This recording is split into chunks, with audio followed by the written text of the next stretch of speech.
हनुमान चालिसेच्या वेगवेगळ्या पुस्तकांमध्ये किंवा यूट्यूब व्हिडिओमध्ये कधी संकर तर कधी शंकर, कधी सुवन तर कधी सुवन असे वेगवेगळे शब्द का दिसतात हे तुम्हाला माहिती आहे का?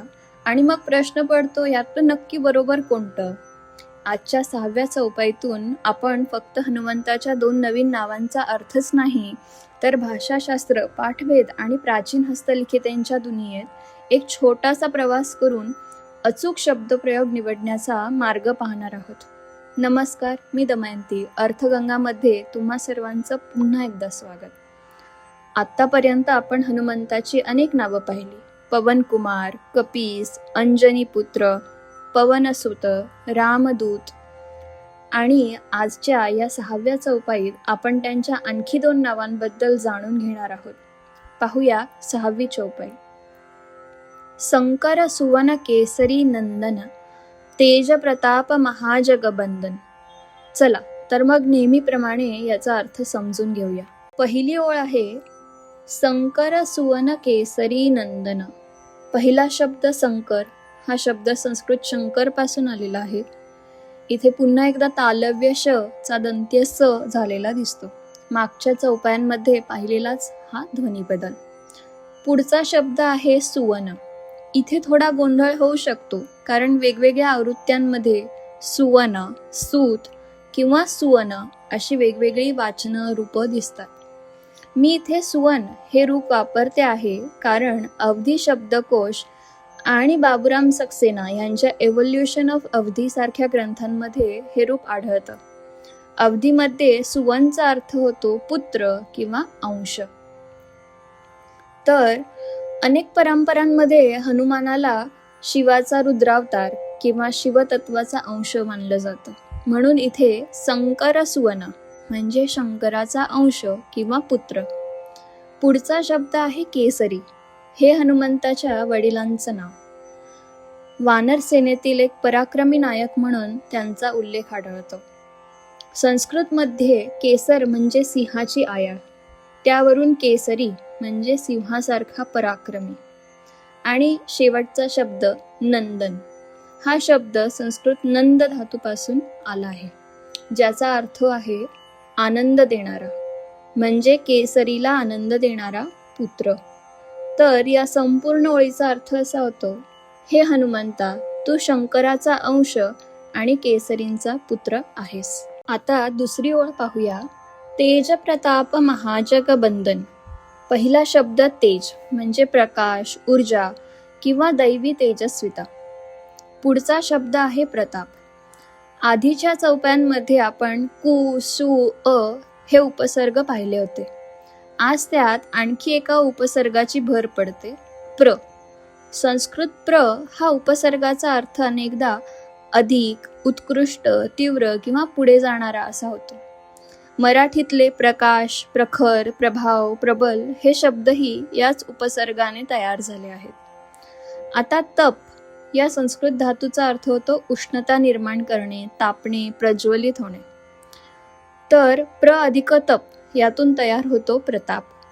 जसं सूर्याच्या प्रकाशाकडे थेट पाहणं कठीण वाटतं, तसंच एखाद्या महान योद्ध्याच्या पराक्रमाचा किंवा उपस्थितीचाही एक दरारा असतो. तर यालाच आपण प्रताप म्हणतो, त्याच्याकडे बघणं अशक्य होतं असं. ते तेज. पुढचा शब्द आहे महा म्हणजे महान किंवा अफाट, जग म्हणजे जग, विश्व. आणि शेवटचा शब्द बंदन.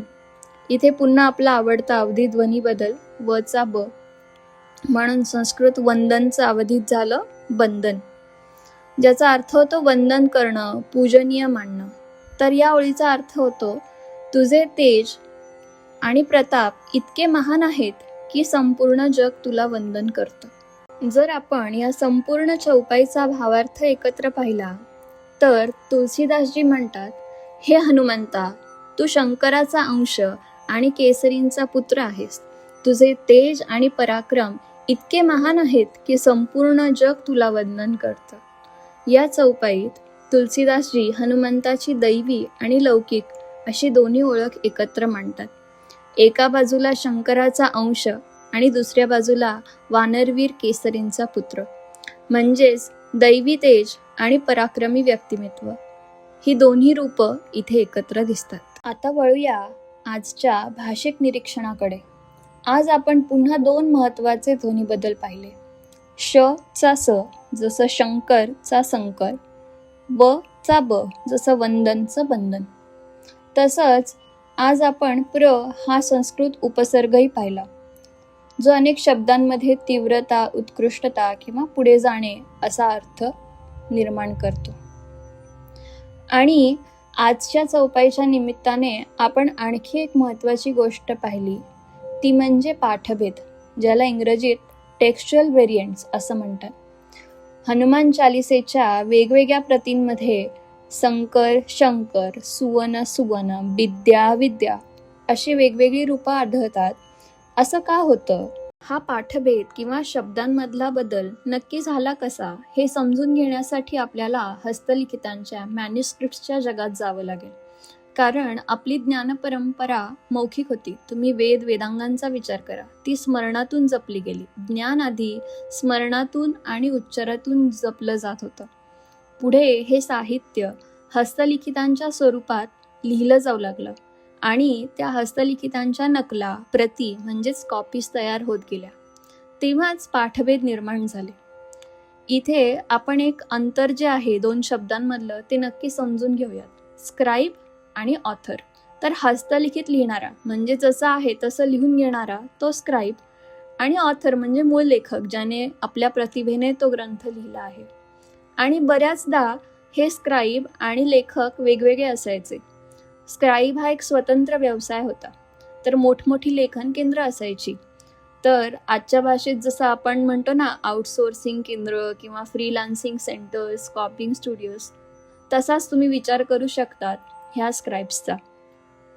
तर हे वेगवेगळे पाठभेद तयार होण्याची कारणं अनेक आहेत. तर जो स्क्राईब आहे लिहिणारा, त्याच्या बोलीचा प्रभाव, प्रादेशिक कथा, परंपरा, स्मरणातून झालेले बदल किंवा भाषेला अधिक प्रमाण करण्याचा प्रयत्न, स्टँडर्डाइज करण्याचा प्रयत्न, ही काही कारणं झाली. आजही अनेकांना अवधी ही हिंदीची किंवा ऐरणी ही मराठीची चुकीची आवृत्ती आहे, अपभ्रंश आहे असं वाटतं. पण भाषाशास्त्राच्या दृष्टीने त्या स्वतंत्र भाषिक परंपरा आहेत. त्यांचं स्वतःचं व्याकरण आणि ध्वनिनियम आहेत. आणि म्हणूनच विविध पाठ आणि बोली समजून घेणं हा भाषाशास्त्र आणि हस्तलिखित अभ्यासाचा अतिशय महत्त्वाचा भाग आहे. अभ्यास करताना कोणतं रूप मूळ परंपरेशी अधिक जवळ आहे हे भाषाशास्त्राच्या मदतीने शोधावं लागतं. हस्तलिखितांमधून पाठभेद शोधून, मूळ पाठ शोधून क्रिटिकल एडिशन प्रकाशित करणं हे संशोधनाचं एक मोठं शास्त्र आहे, एक मोठा एरिया आहे. पुण्याच्या भांडारकर प्राच्यविद्या संशोधन इन्स्टिट्यूटने महाभारताची क्रिटिकल एडिशन याच शास्त्रशुद्ध पद्धतीने तयार केली आहे. अर्थगंगामध्ये माझा हाच प्रयत्न असतो की मूळ अवधी परंपरेशी आणि भाषाशास्त्रीय पुराव्यांशी सुसंगत अशी रूपं आणि अर्थ तुमच्यापर्यंत पोहोचावेत.